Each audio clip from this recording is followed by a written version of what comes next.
Hi. In this next set of models, we're going to talk about a very specific thing, growth. We're going to talk about economic growth, to be even more specific. We're going to ask, why is it that some countries are rich and other countries are poor? To put a framework around that, a model around that, we're going to start out by looking at an even simpler model, a model of exponential growth. So here's a model where you just put money in the bank and we talk about sort of the rate at which it grows and see how that accumulates over time. From that base model, we're then going to construct a model of a very primitive economy and show how economies grow. Now, one of the surprising results of that model of economic growth is going to be that there's limits, that without innovation, growth stops. So we're going to move from that simple model to something called the solo growth model. And the solo growth model allows for there to be innovation and shows how innovation has this sort of multiplier effect on our collective well-being and why innovation is so important. And then we'll talk a little bit about some extensions. In particular, we're talking about sort of then once we've got this model, how do we use it to think about why some countries are successful and other countries aren't, and really what enables growth to continue over time. Okay, so to get us started, first we just need some basic definitions. So first, what do I mean by growth? Growth of what? Well, you could think of growth of overall human happiness, right? That'd be a nice thing to think about, but that's harder to measure in some respects, right? So we're going to focus on the same thing economists do, which is GDP. So this is gross domestic product. So this is just the total market value of all the goods and services produced within an economy. Okay, and there's data kept on this. So for example, if you look, here's a whole bunch of countries in the world and their GDP. So you see Luxembourg at the very top. If you look down a little ways, you'll see the United States right at 15th. And then we have a per capita GDP about 47,000. And further down and so on, you see Spain. And there's very poor countries where GDP is measured in single digits, thousands of dollars per person. Okay. We want to know, though, what causes growth. So here's sort of an interesting graph, right? Here's Botswana and Zimbabwe. Now, these countries aren't the same, right? They're both in Africa, but Botswana only has about 2 million people. Zimbabwe has about 13 million people. So Zimbabwe is a much larger country. But if you look at GDP, right, you can see that Zimbabwe has pretty much stayed flat, right? It hasn't gone up from 1966 to 2005. Where in contrast, right, Botswana has been very successful. So we understand what is it that enables one country to succeed and another country to not succeed. And we'll talk about a book by Daron Acemoglu and James Robinson called Why Nations Fail, which really focuses on this line here, right? Like, why is it the case that Zimbabwe hasn't been successful? Now, if you look at GDP, when we talk about growth, what we mean is changes in GDP. Here's the annual change in real GDP since 1930 in the United States. When they say real, notice in the script they say real. When economists say real, what they mean is taking into account inflation. So if inflation goes up by 10%, but the economy went up by 15%, you've got to subtract off that 10% just due to prices rising. If you look at GDP in the United States, what you see during the war, right, there's huge increases in GDP.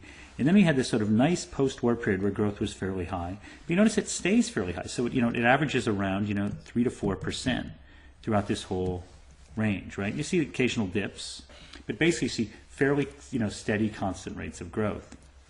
But if you look from 2006 to 2011, right, when we had this contraction, you see this period here where growth fell.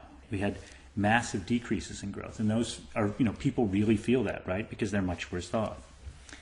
Now, another thing we look at growth, you can ask sort of, can you sustain super high levels of growth? So if you look at China, you see these sort of unbelievable levels of growth, right? These things are all in the 8-9% range over the last few decades, of the last decade and a half. And so what you can think is, oh my God, is China going to become 50 times the size of the United States? Well, when I was a kid, people said the same thing about Japan. And if you look at Japan's growth rates, what we see is, again, from 1950 to the early 1980s, you see these huge growth rates. But then, if you notice since then, right, their growth rates have fallen.